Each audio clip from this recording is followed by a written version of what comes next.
मुझे रस्तो रोकियो तो मां यहाँ इकबाल दादा माया खानू खतरनाक सोबी धमाके सा आई मां यहाँ शफी मोहम्मद पेंटिंग में। अच्छा मना हाशम खान जा पालियल गुंडा आयो जिनके जरिए हाशम खान शहर जे मासूम कौन की दिजाए पंजी गुंडागर्दी फैला रहा है। गुंडागर्दी तो बुद्धि हुंदी अज तो के खबर पनी गुंडागर्दी थींदी छाए सो भी धमाके सा।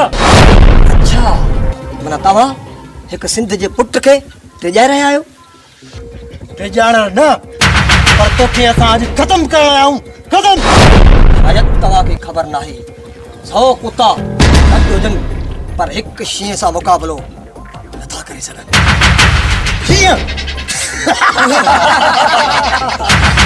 जरिया साहब भी अज तू शीहन जे रुक चढ़े शीहन जे तवा शीह जी खल में निकल गिद्धड़ आयो गिद्धड़ बकवास बंद कर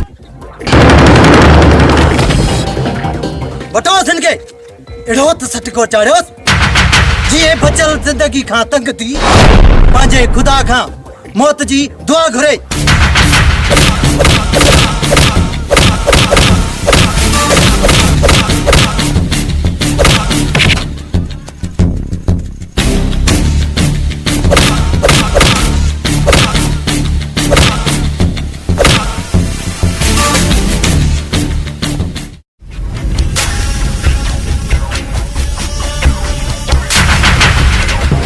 अच्छा सोडा खाना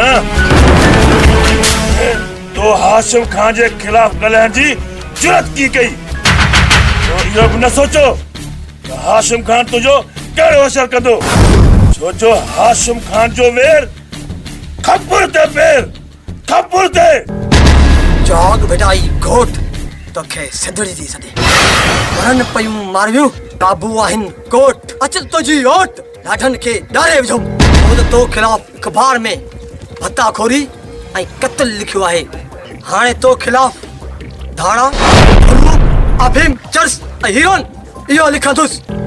ये लिखंदे त तॾहिं न जॾहिं बचंदे तो हाशिम खान सां वेर विझी पंहिंजी मौत खे दावत ॾिनी आहे मौत खे।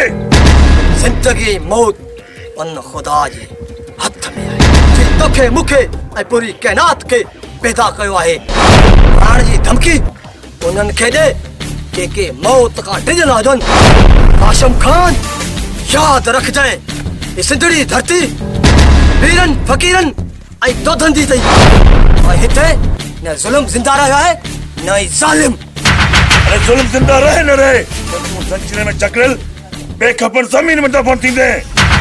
ज़ंजीर जी धमकी न ॾे कमीना ये ज़ंजीर यज़ीज़ बीमार सज्जाद इमाम के बनाया ज़ंजीरन के पाकन जू दुआऊं थी लहन ही ज़ंजीर मोमिन दी क़यामत ताईं पाईंदा रहंदा।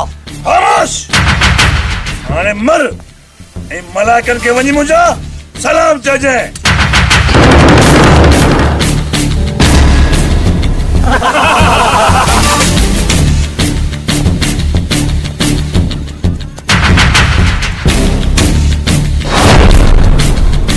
हुयो भी अल्लाह जो ऐं वयो भी अल्लाह ॾे हाणे अल्लाह खे जन्नत में जाईंदो पर ॾींदुसि कोन छो जो हाशिम खान सां वेर सिधो सो खपुर ते पे खपुर ते।